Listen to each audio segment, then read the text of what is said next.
तपाईले आफ्नो कम्प्युटरमा एकैचोटी 1 लाखवटा फोल्डर बनाउन चाहनुहुन्छ। प्रोसेस एकदमै सजिलो रहेको छ। आजको भिडियोमा म तपाईलाई कसरी तपाईले आफ्नो कम्प्युटरमा 1 लाखवटा फोल्डर अथवा आफूले जति चाहनुहुन्छ त्यतिवटा फोल्डर कसरी बनाउने भनेर भन्छु। सजिलै सक्नुहुन्छ। आउनुहोस् भिडियोलाई सुरु गरौँ। यति बेला मैले तपाईलाई कम्प्युटरको स्क्रिन शेयर गरेको छु। सबैभन्दा पहिला तपाई google.com मा जानुस् र म पनि यहाँ google.com मा जान्छु र google.com मा गइसकेपछि तपाईले सर्च गर्नुपर्ने हुन्छ थोन्नी भनेर THONNY भनेर हान्नुस्। तपाईले यति हान्ने बित्तिकै तपाईले यहाँ देख्न सक्नुहुन्छ थोन्नी पाइथन IDE फर बिगिनर्स भनेर भनेको छ। यसमा तपाईले क्लिक गर्नुस्। क्लिक गरिसकेपछि यो विन्डोज भन्ने अप्सनमा तपाईले क्लिक गर्नुस् र मलाई लाग्छ कि तपाईले विन्डोज अपरेटिङ सिस्टम युज गर्नु भएको छ। यदि तपाईले अरु कुनै अपरेटिङ सिस्टम प्रयोग गर्नु भएको छ भने म्याक हो भने म्याकमा, लिनक्स हो भने लिनक्समा क्लिक गर्नुस्। र यति गरिसकेपछि तपाईको डाउनलोड सुरु हुन्छ। डाउनलोड तपाईको इन्टरनेट कनेक्सनको हिसाबले डाउनलोड हुन्छ। कसैलाई केही समय पनि लाग्न सक्छ। त्यही कारणले गर्दाखेरि धैर्य गर्नु होला।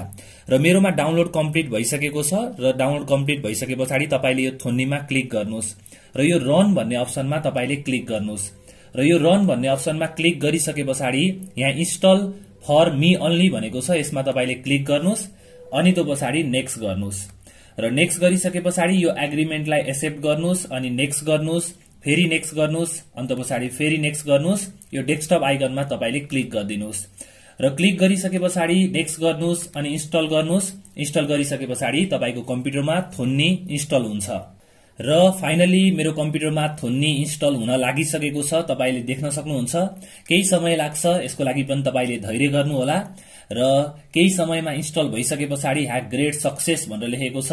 अब तपाईले यो फिनिशमा क्लिक गर्नुस् र फिनिशमा क्लिक गरिसकेपछि सबैभन्दा पहिला चाहिँ म डेस्कटपमा एउटा फोल्डर बनाउँछु र यो फोल्डर चाहिँ किन बनाएको भन्दाखेरि यहाँ हामीले सबै कामहरु गरौँ भनेर यो फोल्डरहरु सबै यहाँ बनाऊ भनेर, नत्र डेस्कटपमै सबै बनायो भने चाहिँ पुरै घस्स मुस्स हुन्छ। घस्स मुस्स अथवा सबै नराम्रो देखिन्छ। त्यही कारणले गर्दाखेरि म के गर्छु त भन्दाखेरि यो फोल्डर भित्र चाहिँ अरु सबै फोल्डरहरु बनाउँछु। 1 लाखवटा फोल्डरहरु म यहाँ बनाउँछु। अब तपाईले थोन्नीलाई ओपन गर्नुस्। थोन्नीलाई ओपन गरिसकेपछि चाहिँ यो थोन्नी ओपन हुन्छ। तपाई फाइलमा जानुस्, सेभ गर्नुस् अनि यो डेस्कटपमा गएर सेभ गर्दिनुस्। डेस्कटपमा हाम्रो यो टेक्नोलोजी च्यानल भन्ने फोल्डर भित्र, अहिले भर्खरै बनाएको फोल्डर भित्र तपाईले एउटा नाम दिनुस्। जुनसुकै नाम दिन सक्नुहुन्छ। जुन तपाईले आफूले दिएको नामले यसले काम गर्छ। मैले वर्क भनेर दिए, यसलाई सेभ गरे र यसलाई सेभ गर्ने बित्तिकै तपाईले यहाँ चाहिँ सर्ट एन्ड थोरै स्टेटमेन्ट लेख्नुपर्ने हुन्छ। त्यो के लेख्नुपर्ने हो म तपाईलाई भन्छु। र एकातिर हाम्रो यो फोल्डर छ भने एकातिर चाहिँ तपाईले देख्न सक्नुहुन्छ फोल्डर एकातिर छ, एकातिर चाहिँ हाम्रो थोन्नी छ। सबैभन्दा पहिला एउटा फोल्डर बनाएर हेरौँ है त। त्यसको लागि मैले इम्पोर्ट ओएस गर्छु। तपाईले पनि इम्पोर्ट ओएस भनेर गर्नु होला अनि त्यो पछाडी चाहिँ os.mkdir अनि यहाँ भित्र चाहिँ तपाईले फोल्डरको नाम लेख्नुस् र यो mkdir भनेको मेक डाइरेक्टरी भनेर भनेको। मैले चाहिँ अहिले हेलो भनेर एउटा फोल्डर बनाउँछु। अब यसलाई रन गर्छु। रन गर्ने बेलामा तपाईले देख्न सक्नुहुन्छ हेलो भन्ने फोल्डर तयार भएको छ हाम्रो केही समयमा नै। अब एउटा फोल्डर त हामीले बनायौ। अब म यसलाई डिलिट गर्छु। डिलिट गरिसकेको छु मैले। तपाईले देख्न सक्नुहुन्छ यति बेला मैले फोल्डरलाई डिलिट गरिसकेको छु। अब म यो os.mkdir लाई हटाइदिन्छु। सबैभन्दा पहिला अब हामीले लुप लगाउनु पर्ने हुन्छ। त्यसको लागि तपाईले फर आई इन रेन्ज भनेर हान्नुस्। अन्त पछाडी रेन्जमा चाहिँ तपाईले नम्बर लेख्नुस्। एक्जाम्पलको लागि चाहिँ मैले अहिले 10 भनेर लेख्छु। तपाईले यो कोलन दिएर इन्टर हान्नु होला। यो स्पेसले पनि म्याटर गर्छ है। अब म यहाँ प्रिन्ट गर्छु। जस्ट अहिले टेस्टिङको लागि चाहिँ यो आई लाई मैले प्रिन्ट गर्दिन्छु। आई लाई प्रिन्ट गरे भने अहिले चाहिँ यहाँ 0 देखि 9 सम्म यो सेलमा प्रिन्ट भएको हुन्छ। तपाईले देख्न सक्नुहुन्छ। अब हामीलाई 0 देखि 9 सम्म प्रिन्ट गर्नु छैन, 1 देखि 10 सम्म गर्नु छ भनिसकेपछि i+1 भनेर तपाईले हान्नुस् अनि रन गर्नुस्।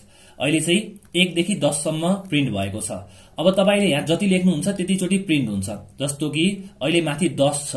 अब हामी 10 लाई 100 बनाउँछौ, 100 लाई 1000 बनाउँछौ र म यसलाई अलिकति ठूलो बनाउँछु सबभन्दा पहिला। र अब म यहाँ के गर्छु त भन्दाखेरि सबैभन्दा पहिला चाहिँ यहाँ 0 थप्छु। 10 भएको छ। अब 100 भयो, 1000 भयो, 10000 भयो, लाख भयो र लाख भइसकेपछि अब यो प्रिन्ट गर्नु छैन, हामीलाई फोल्डर बनाउनु छ भनेपछि os.mkdir भनेर हान्नुस्। अन्त पछाडी चाहिँ यहाँ तपाईले के हान्नुस् त भन्दाखेरि यहाँ चाहिँ तपाईले str भनेर हान्नुस्। त्यो पछाडी i+1 भनेर लेख्नुस्। i+1 भनेर लेख्नुस्। यति गर्ने बित्तिकै के हुन्छ त भन्दाखेरि तपाईको 1 लाखवटा फोल्डर बन्छ। यसलाई तपाईले रन गर्नुस् रन गरिसके पछाडि यो रन हुँदैछ। अब यहाँ रिफ्रेश गरेर पनि हेरौँ कतिवटा फोल्डर बन्यो। रिफ्रेश गरेको छु, 48,231 वटा फोल्डर बनिसकेको छ। तपाईले देख्न सक्नुहुन्छ यति धेरै फोल्डर बनेको छ। अब यसलाई फेरि रिफ्रेश गरौँ। फेरि रिफ्रेश गर्ने बेलामा 84,560 वटा फोल्डर बनिसकेको छ।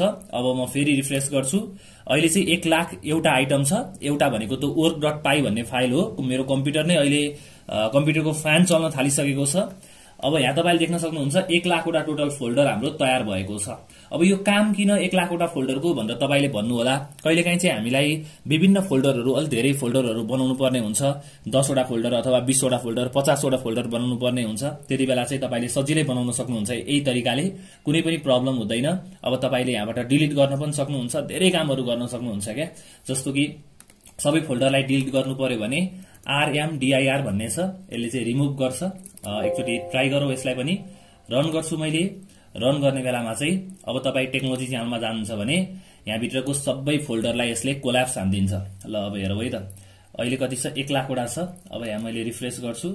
रिफ्रेश गर्ने बेलामा 9,000 वटा मात्र फोल्डर छ। तपाईले देख्न सक्नुहुन्छ अहिले एउटा पनि फोल्डर छैन, सबै फोल्डरलाई डिलिट हानेको छ। MKDIR ले क्रिएट गर्छ, RMDIR ले डिलिट गर्छ। तपाईले देखिसक्नु भएको छ। यो भिडियो हेर्नु भएकोमा तपाईलाई धन्यवाद। तपाईको मनमा कुनै पनि टेक्नोलोजीसँग रिलेटेड क्वेशनहरू छ भने तल कमेन्ट बक्समा कमेन्ट गर्नु होला र यो भिडियो जतासुकै शेयर गर्नु होला। टेक्नोलोजीमा रेगुलर अपडेट हुन चाहनुहुन्छ, यस्तै भिडियो हेर्न चाहनुहुन्छ भने यो च्यानललाई सब्स्क्राइब गरेर बेल आइकन थिच्नु होला। म तपाईसँग भेट्छु अर्को भिडियोमा। जय नेपाल।